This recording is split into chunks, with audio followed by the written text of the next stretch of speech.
একটা বয়স আসবে ভাই, তখন সেজদা করতে চাইবেন, কিন্তু শরীরে আর কুলাবে না, মেরুদণ্ড এমন অবস্থা হয়ে যেতে পারে যে রুকু সেজদাটাও আর করতে পারবেন না। এখন সেজদা করছেন না, একটা সময় সেজদা করতে চাইবেন কিন্তু আর পারবেন। কিয়ামতের ময়দানে আল্লাহ রাব্বুল আলামিন এর সত্তা জাতে পাক যখন আসবে সামনে, অনেক লোক, আল্লাহ সবাইকে ডাকবেন, সবাই যেন আল্লাহকে সিজদা করে সরাসরি আল্লাহকে সিজদা করতে। সেদিন ওই সমস্ত লোক পারবে যারা দুনিয়াতে আল্লাহকে সিজদা করেছে, আর বাকি লোকরা চেষ্টা করবে কিন্তু সেদিন কপাল পোড়ারা সিজদা করতে পারবে না। কোরআনের শুরুতে আপনি দেখবেন নামাজ, শেষে দেখবেন নামাজ, মাঝখানে দেখবেন জায়গায় জায়গায় পাতায় পাতায় নামাজ।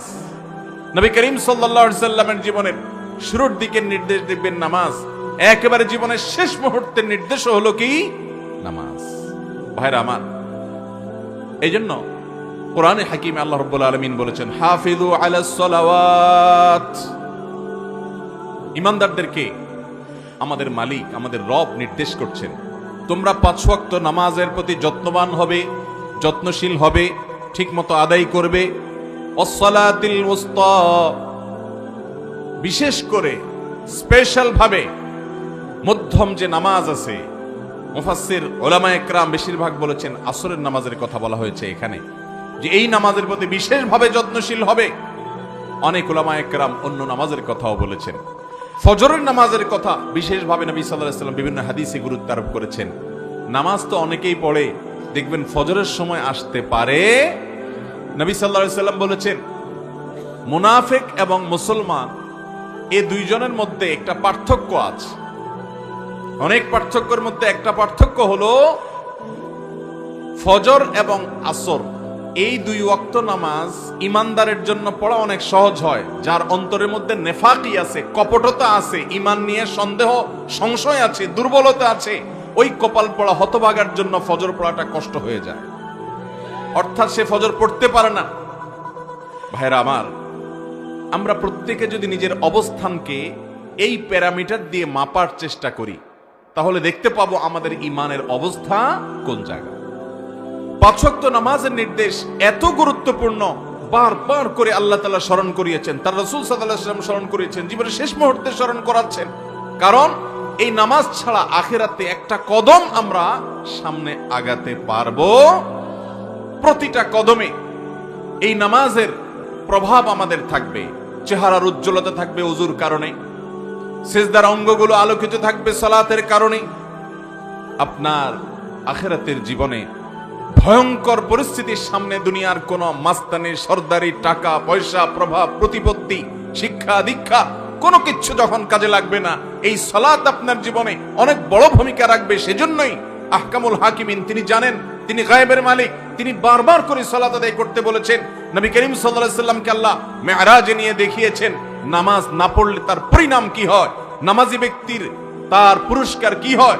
এজন্য তিনি বারবার করে দুনিয়া থেকে চলে যাচ্ছেন, তখনও বলে যাচ্ছেন, পুরো কথাও বলতে পারতেছেন না, তারপরও বলছেন আসসালাহ আসসালাহ, তোমরা নামাজের উপরে খবরদার সাবধান থাকবা।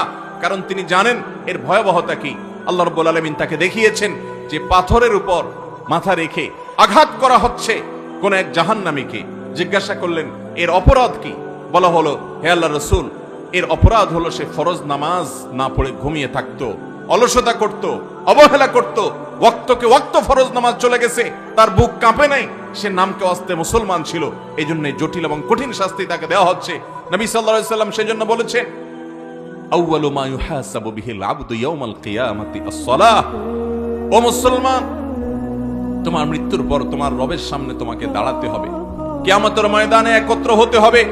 এই জীবনের প্রতিটি পা ফেলার জন্য হিসাব দিতে হবে, প্রতিটা ছোট বড় কর্মের জন্য জবাবদিহি করা লাগবে। যা খুশি তা করে চলে যাবে, দুনিয়াতে পার পেয়ে যাব।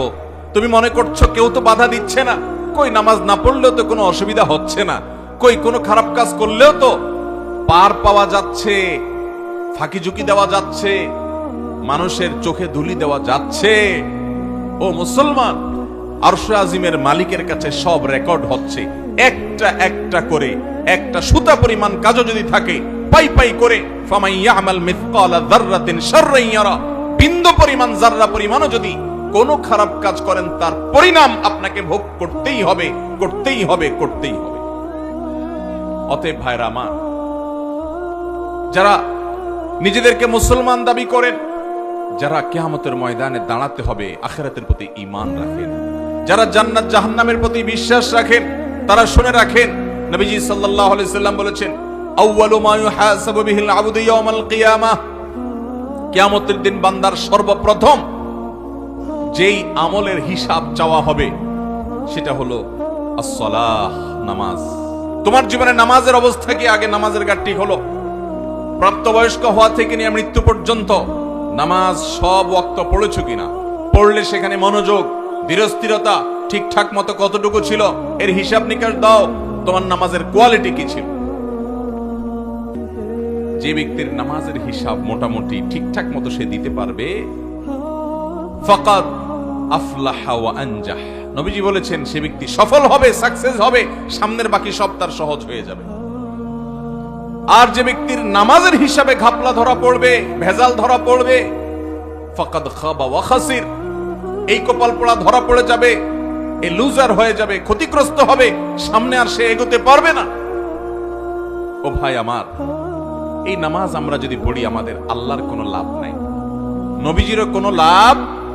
এই নামাজ আমাদের লাভ, এটা জান্নাতের চাবি, এটা ছাড়া জান্নাতে যাওয়ার সম্ভাবনা নাই। অথচ মুসলমানের সন্তান বলে যে নামাজ না পড়লে কি হয়েছে, ঈমান আছে না? এরকম নামাজ না পড়লে কি হয়েছে, তার বলে কি আছে, ঈমান আছে। ঈমানটা ভাই মায়ের হাতের মোয়ানা আর মামুর বাড়ির আবদারও না। নামাজের ধারে কাছে যাবেন না আর লম্বা লম্বা কথা বলবেন, নামাজ না পড়লে কি হয়েছে, ঈমান আছে। আল্লাহকে ভয় করেন, এই সমস্ত উদ্ভট এবং এই সমস্ত দাম্ভিকতাপূর্ণ কথা পরিহার করেন। ভাইরা আমার, এটা ঠিক যে ফোকায়ে কেরামের মধ্যে মত পার্থক্য আছে। অনেক ইমামগণ বলেছেন ইচ্ছাকৃত ঠান্ডা মাথায় যে মুসলমান নামাজ পড়ে না, বসে বসে খেলা দেখে, ঘন্টাকে ঘন্টা ওয়াক্ত চলে গেছে তবুও নামাজ পড়ে নাই, শুয়ে আছে, ফজরের নামাজ চলে গেছে, 7টা-8টায় ঘুম থেকে উঠছে, সে অলসতা করেছে, নামাজ পড়ে নাই ঠান্ডা মাথায়। তো এইরকম ব্যক্তি যে ঠান্ডা মাথায় নামাজ পড়ে না, ইচ্ছাকৃত নামাজ ত্যাগ করে, সে ব্যক্তিকে অনেক ইমাম বলেছেন এই ব্যক্তি আর মুসলমান থাকে না। নামাজ না পড়লে সে আর মুসলমান থাকে না, ইসলাম থেকে খারিজ হয়ে যায়। নাম মুসলমান হইলে কি গায়ের জোরে মুসলমান হবেন? আল্লাহর খাতায় নাম থাকে না। আর ইমাম আজম আবু হানিফা রাহিমাহুল্লাহ এবং আরো অনেক ইমামের মত হলো, যদি নামাজ না পড়ার পরও তার ভিতরে অপরাধ বোধ থাকে যে না আমি ভুল করছি, অন্যায় করতেছি, ঠিক আছে আমি শুরু করব, তাহলে এই ব্যক্তির, এই বেচারার ঈমানটা থাকবে। কিন্তু যদি তার ভিতরে ঔদ্ধত্য থাকে, অহংকার থাকে, আরে রাখতো তোর নামাজ, কি হবে এত নামাজ পড়ে, কত লোকরে দেখছি নামাজ পড়ছে, কি হয়েছে, এইরকম যদি লম্বা লম্বা কথা বলে তাহলে ঈমানটার সাথে সাথে চলে যাবে। ভাইরা আমার, আল্লাহ রাব্বুল আলামিন কোরআনে হাকিমে বলেছেন তোমরা 5 ওয়াক্ত নামাজের প্রতি, সকল নামাজের প্রতি তোমরা যত্নশীল হবে, দায়িত্ববান হবে। এমন কি নামাজ ইসলামে কিরকম গুরুত্বপূর্ণ ইবাদত দেখেন, আল্লাহ বলছেন এমন কি তোমাদের যদি আশঙ্কা হয় যে নামাজ পড়তে গেলে রণাঙ্গনে যুদ্ধক্ষেত্রে শত্রু তোমাদেরকে শেষ করে দিবে, বোম্বিং করে, আঘাত করে, তরবারি দিয়ে তোমাদের শেষ করে ফেলবে, এইরকম যদি আশঙ্কা হয় তো প্রয়োজনে হাঁটা অবস্থায় নামাজ পড়বে, সওয়ারি অবস্থায় নামাজ পড়বে, কিন্তু তারপরেও নামাজ মাফ। যুদ্ধের ময়দানে রণাঙ্গনে জীবন চলে যাওয়ার আশঙ্কা আছে, সেখানে সলাতুল খৌফ, ভয়কালীন সময় কিভাবে নামাজ পড়বো, কোরআনে আল্লাহ তাআলা শিক্ষা দিয়েছেন যে ইমামতি একজন করবে, সব লোক নামাজে দাঁড়াইলে শত্রুর আক্রমণে সবাই শেষ হয়ে যাবে, এই জন্য কিছু লোক নামাজে দাঁড়াবে, কিছু লোক যুদ্ধ করে সবার পক্ষ থেকে সেভ করবে, কিছু লোক যারা নামাজে দাঁড়াবে ইমামের সাথে, সফরে যেহেতু যুদ্ধে, এই জন্য 1 রাকাত নামাজ পড়বে সবাই ইমামের সাথে। 1 রাকাত নামাজ পড়ার পর তারা চলে যাবে যুদ্ধে, যারা এতক্ষণ সেফটিতে ডিউটিতে ছিল তারা এসে এবার ইমামের পিছনে দ্বিতীয় রাকাত, ইমামের দ্বিতীয় রাকাতে তারা এসে তাদের প্রথম রাকাত পড়বে। এরা আবার 1 রাকাত পড়ে চলে যাওয়ার পর আগের গ্রুপ ওয়ালারা ফিরে আসবে, ততক্ষণ ইমামের 2 রাকাত শেষ। এবার মুক্তাদি হিসেবে তারা একা একা মুনফারিদ হিসেবে তাদের 1 রাকাত পড়বে, তাদের পরে আবার ওই গ্রুপ যাদের 1 রাকাত বাকি ছিল তারা পড়বে। চিন্তা করেন, ভাগ করে করে 1 রাকাত পড়ে পড়ে চলে যাবে, আবার এসে পড়বে। তারপরেও যুদ্ধের ময়দানেও আল্লাহ বলেন নাই যেহেতু জীবন রক্ষার ব্যাপার নামাজ বাদ দিলেও চলবে। এটা আল্লাহ তাআলা বলেন। কত গুরুত্বপূর্ণ ব্যাপার চিন্তা করেন। ইসলামের সকল ইবাদতে ছাড় আছে, এমন কোন ইবাদত ইসলামে নাই যেই ইবাদতে ছাড় নাই। আপনি রোজা রাখতে পারেন না, কষ্ট হয়, রাখতে গেলে আপনার জীবন নাশের অবস্থা হয়ে যায়। এই জন্য রোজারে ভেঙে ভেঙে দুপুর পর্যন্ত একটা, দুপুর পরে আরেকটা রাখা যাবে? কি বলেন? আপনাদের দিনাজপুর এরকম রোজা রাখার সুযোগ আছে কোনো? নাই। রোজা রাখলে সাহরি থেকে নিয়ে ইফতারি পর্যন্ত না খেয়ে থাকতে হবে। এখন তুমি যদি এটা না খাইতে পারো, এভাবে যদি না থাকতে পারো, তাহলে সেক্ষেত্রে আল্লাহ তাআলা কোরআনে তার জন্য বিধান দিয়েছেন, ফামান কানা মিনকুম মারিদান আও আলা সাফারিন ফাইদ্দাতুম মিন আইয়ামিন উখার। তাহলে সে এই রোজা যে কয়টা সে অসুস্থতার কারণে রাখতে পারবে না, এই কয়টা রোজা সে অন্য সময় রেখে দিবে। কিন্তু তাই বলে এই রোজার ক্ষেত্রে আল্লাহ বলেন নাই যে যেভাবেই হোক রমজানের রোজা রাখা লাগবে, পুরা পারো না তো অর্ধেক রাখো, হ্যাঁ মাঝখানে কিছু খাও তাও রাখতে হবে, এরকম কথা আল্লাহ বলেন নাই। ঠিক আছে, এখন রাখতে পারতেছো না, এত অসুস্থতা যে রাখলে তোমার জীবন নাশের ভয় হবে, এত বেশি অসুস্থ। আবার দেখেন হালকা পাতলা গ্যাস্ট্রিক আর প্লাস্টিক হইলে রোজা ভাঙা শুরু করে দিবেন, সেটা কিন্তু চলবে। জটিল অবস্থা, এত রোগ, ডেঙ্গু হয়ে গেছে, ভয়ঙ্কর অবস্থা, প্রচুর পানি পান করতে হবে ডাক্তার বলে দিয়েছে, না হলে মৃত্যু মুখে পতিত হতে পারেন, ভয়ঙ্কর অবস্থা হতে পারে। প্লাটিলেট অনেক বেশি কমে গেছে, অন্যান্য সমস্যা অনেক বাড়ছে। আপনি তখন জীবন রক্ষার জন্য, রোগ ভয়ঙ্কর আকার ধারণ করেছে, অসহনীয় হয়ে গেছে, এই জন্য আপনি রোজা ভাঙেন, অন্য সময় রাখতে পারবেন। সফরে আছেন, কষ্ট হচ্ছে রোজা রাখতে, রাখতে পারছেন না, অসুবিধা নেই, অন্য সময় রেখে দেন, কিন্তু রাখতে হবে। ছাড় রোজার ক্ষেত্রে আছে। কি বলেন? সফরের নামাজ কারোর পড়তে একটু কষ্ট হচ্ছে, ঝামেলা হচ্ছে, না পড়লে চলবে? পরে পড়লে চলবে? আল্লাহ তাআলা বলেছেন প্রয়োজন না, আল্লাহ তাআলার বিধান এটা যে সফরে 4 রাকাতের নামাজগুলো 2 রাকাত করে দেয়া হলো, তারপরেও পড়তে দেখছেন। অন্য সময় পড়লে হবে না, যত সময় পড়তে হবে। ইন্নাস সালাতা কানাত আলাল মুমিনিনা কিতাবাম মাওকুতা, নিশ্চয়ই ঈমানদারদের জন্য নামাজ নির্দিষ্ট সময়ে পড়াটাকে আল্লাহ তাআলা অবধারিত করে দিয়েছেন, ফরজ করে দিয়েছেন। এটা ছাড়া মুসলমানের কোনো গতি। ভাইরা আমার, আপনি দেখুন, একজন মানুষ সমুদ্রে ডুবে গেছে, ওই সমুদ্রে নিমজ্জিত অবস্থায় একটা কলা গাছ ধরে অথবা একটা বেলুন অথবা কোনো একটা কিছু ধরে সে কোন রকম ভেসে আছে, লাইফ জ্যাকেট আছে, একটু ভেসে আছে। এই অবস্থায় নামাজের যদি সময় হয়, ইসলামী শরিয়ার নির্দেশনা হলো ওই অবস্থায়, সমুদ্রে নিমজ্জমান অবস্থায় হলেও যেই দিকে কেবলা, কেবলা কোন দিকে জানে না, অনুমান করে আন্দাজ করে যেদিকে কেবলা মনে হয় ওই দিকে ফিরে সে ইশারায় হলেও নামাজ পড়তে হবে, নামাজ মাফ নাই। নবী করিম সাল্লাল্লাহু আলাইহি সাল্লাম বলেছেন, তোমাদের মধ্যে যে দাঁড়িয়ে নামাজ পড়তে পারে না সে বসে পড়বে, যে বসে পড়তে পারে না সে শুয়ে পড়বে, তারপরেও নামাজ তরক করার কোনো সুযোগ নাই। আল্লাহ তাআলা এই জন্য বলেছেন কোরআনে, ফাইন খিফতুম ফারজালনা ওয়া রুকবানা, নামাজ পড়তে ভয় হয়, জীবন নাশ হতে পারে, তাহলে প্রয়োজনে হেঁটে হেঁটে সওয়ারি অবস্থায় হলেও পড়তে হবে। নবী আলাইহিস সালাতু ওয়াস সালাম আরো বলেছেন, বুনিয়াল ইসলামু আলা খামস, ইসলাম 5টা স্তম্ভের উপর দাঁড়িয়ে আছে। কয়টা খুঁটির উপর দাঁড়িয়ে আছে ইসলাম? 5টা। একটা ঘরের সাথে যদি ইসলামকে তুলনা করা হয়, একটা ঘর যেরকম অনেক কিছু লাগে, ইসলামেও অনেক কিছু লাগে। এর ভিতরে মেইন যেগুলো খুঁটি, পিলার, সেই ইসলামের পিলার হলো 5টা। এর ভিতরে প্রথম পিলার হলো কালিমাতুশ শাহাদা, আল্লাহর একত্ববাদের সাক্ষ্য দেওয়া, এবং মুহাম্মদ সাল্লাল্লাহু আলাইহি ওয়াসাল্লাম যে আল্লাহর রাসূল সে কথার সাকাত।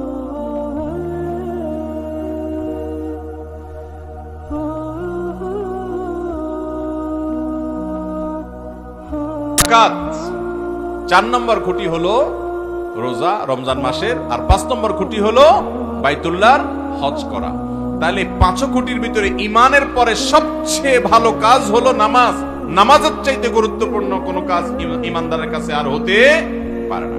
ভাইরা আমার, কোরআনে কারিমে আল্লাহ তাআলা বলেছেন, যারা জাহান্নামে যাবে, জাহান্নামে লোকগুলোকে জিজ্ঞাসা করা হবে, মা সালাকাকুম ফি সাকার, তোমাদেরকে জাহান্নামে কোন কাজে নিয়ে এসেছে, কি কারণে তোমরা জাহান্নামে আসলা? ক্বালু লাম নাকু মিনাল মুসাল্লিন ওয়া লাম নাকু নুত'ইমুল মিসকিন। তারা বলবে, আমরা জাহান্নামে আসছি এর প্রথম কারণ হলো যে আমরা মুসল্লি ছিলাম না, নামাজ পড়তাম না। ভাইরা আমার, এটি জাহান্নামে যাওয়ার অন্যতম প্রধান কারণ।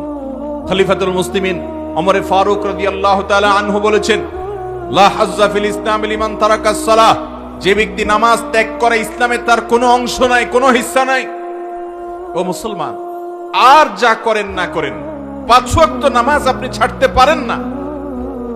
প্রতিদিন 5 বার পুরুষ হিসাবে মসজিদে আপনাকে হাজিরা দিতে হবে। নবী করিম সাল্লাল্লাহু আলাইহি সাল্লাম বলেছেন, যদি কেউ 5 ওয়াক্ত নামাজ জামাতের সাথে ঠিকঠাক মতো আদায় করে, মহিলারা বাসায় আউয়াল ওয়াক্তে সময় মতো ঠিকঠাক মতো ভালো মতো যদি সময় মতো তারা আদায় করে, তো আল্লাহ রাব্বুল আলামিন ওই ব্যক্তির 1 ওয়াক্ত পড়ার পর পরবর্তী ওয়াক্ত পর্যন্ত যত ছোটখাটো গুনাহ হয়, এই 2 ওয়াক্তের মধ্যবর্তী সময়ের সমস্ত ছোটখাটো গুনাহকে আল্লাহ তাআলা মাফ করে দেন। ভাইরা আমার, 5 ওয়াক্ত সালাত আদায় করব তো ইনশাআল্লাহ।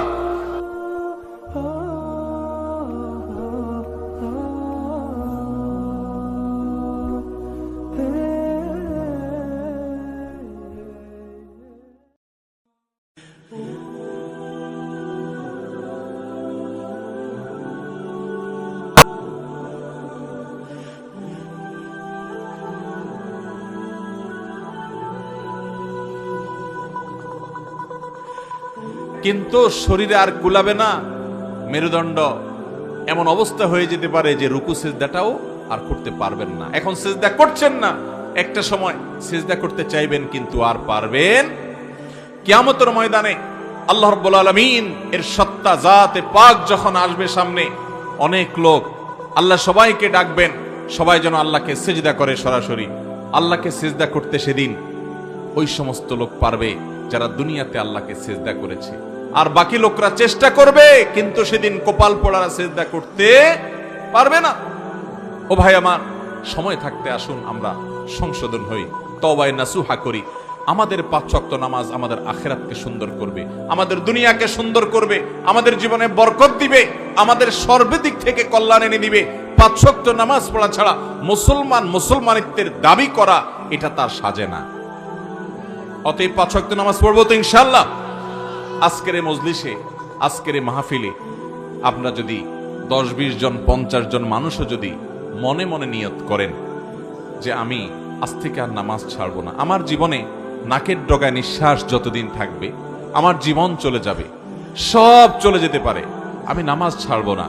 কারণ ইসলামে সব ইবাদতে ছাড় আছে, নামাজে ছাড় নাই ভাই, নামাজে ছাড় নাই। এটা সর্বাবস্থায় করতে হয়। আপনি দেখেন কত গুরুত্বপূর্ণ হলে দাঁড়িয়ে নামাজ পড়তে না পারলে বসে পড়েন, বসেও পড়তে পারেন না শুয়ে শুয়ে পড়েন, ওযু করতে পারেন না তায়াম্মুম করে করেন। আল্লাহু আকবার। তারপরেও এই পর্যন্ত এসে যে নামাজ পড়বেন এই শক্তি তার শরীরে ছিল না। নবীজি সাল্লাল্লাহু আলাইহি সাল্লাম তখন 2 জন সাহাবীকে ডাকলেন, আলী এবং আব্বাস রাদিয়াল্লাহু তাআলা আনহুমা। এই 2 জন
সাক্ষী রেখে এই মজলিসে যদি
দেখা যাবে এরকম বলে এখনো সংকল্প করবেন, ইবলিস হয়তো আপনাকে বোঝাচ্ছে আরে ধুত রাখ, হঠাৎ করে এরকম নিয়ত করে ফেললে কেমন হবে।